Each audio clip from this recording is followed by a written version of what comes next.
முத்து மேல எந்த விதமான தப்பும் இல்ல அப்படின்னு நிரூபணமான அப்புறம் ஸ்ருதி, ரவி இவங்க 2 பேருக்குமே முத்து நன்றி சொல்லிட்டு இருக்காரு. அது மட்டும் இல்லாம ரோஹிணி, மனோஜ் இவங்க 2 பேருக்குமே நாக்கு புடுங்குற மாதிரி 4 கேள்வி கேட்டுட்டு பயங்கரமா எச்சரிக்கை விடுக்கிறாரு.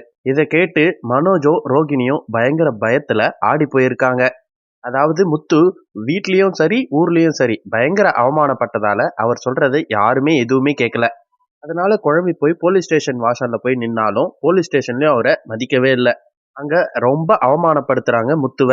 அதுக்கப்புறம் வேற வழி இல்லாம கட்சி தலைவருக்கு ஃபோன் பண்ணி அவர்கிட்ட உதவி கேட்கிறாரு. அதுக்கப்புறம் கட்சி தலைவர் வந்து எல்லா பிரச்சனையும் சால்வ் பண்ணி விடுறாரு. அதுக்கப்புறம் அவரு போலீஸ் ஸ்டேஷன்ல இருந்து காரையும் லைசன்ஸையும் வாங்கி கொடுத்துடுறாரு. அதுக்கப்புறம் கட்சி தலைவர் உதவியோட அந்த வீடியோவை எடுத்தது சிட்டி தான் அப்படின்னு கண்டுபிடிச்சி அவர் மூலமாவே ஒரு வீடியோ எடுத்து முத்து மேல எந்த தப்பும் இல்லை அப்படின்ற மாதிரி வீடியோவை சோசியல் மீடியால திருப்பி வைரலாக்கி முத்து பிரச்சனையில இருந்து வெளியே வராரு. அதுக்கப்புறம் தான் முத்துவை அவங்க வீட்லயோ ஊர்லயோ எல்லாருமே நம்புறாங்க. முத்துவை போயிட்டு இப்படி நினைச்சிட்டோமே அப்படின்னு எல்லாருமே ஃபீல் பண்றாங்க. வேலையா போயிட்டு ரோஹிணி, மனோஜ் இவங்க 2 பேருமே நாக்கு புடுங்குற மாதிரி 4 கேள்வி கேட்கிறாரு. நீ எல்லாம் என்னடா ஒரு மனுஷன், கூட பிறந்தவன், இவ்வளோ பெரிய கஷ்டத்துல இருக்க, ஊரே என்ன காரி துப்புது, அந்த டைம்ல நீ எப்படிடா இப்படி சிரிச்சு சந்தோஷமா இருக்க?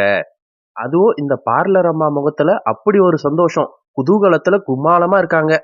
இது வரைக்கும் நான் உன்ன மாதிரி ஒரு ஆள் நான் பார்த்ததே கிடையாது அப்படின்னு அங்கிருந்து ஸ்ருதி, ரவி கிட்ட போயிட்டு நீங்க பண்ண உதவிக்கு ரொம்ப நன்றி. இந்த வீட்ல என்னை யாருமே நம்பாதப்ப நீ மட்டும் தான்டா ரவி என்ன நம்புன. நீ தாண்டா முத்து அப்படி பண்ண மாட்டான் அப்படின்னு எனக்கு சப்போர்ட் பண்ணி பேசின. அது மட்டும் இல்லாம ஸ்ருதி, நீயும் இதெல்லாம் ஒரு பிரச்சனையா, இதுல இருந்து ஈஸியா வெளியே வந்துடலாம் அப்படின்ட்டு எனக்கு சப்போர்ட்டிவா பேசின. உங்க 2 பேருக்குமே ரொம்ப ரொம்ப நன்றிடா அப்படின்னு சொல்லிட்டு மறுபடியும் ரோகிணிய பார்த்து சொல்றாரு. பார்லர் அம்மா, எப்பவுமே மத்தவங்க கஷ்டப்படுறத பார்த்து நம்ம சந்தோஷப்படலாம் அப்படின்னு நினைக்கவே நினைக்காத.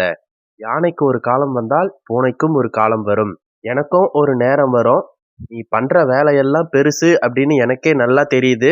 ஒரு நாள் கண்டிப்பா நீ மாட்டுவ, அன்னைக்கு இருக்கு உனக்கு அப்படின்னு சொல்றாரு. இதை கேட்ட ரோகிணி, என்னடா இவ்வளோ ஆர்வமா இருக்கான் அப்படின்னு பயங்கர பீதியில இருக்காங்க.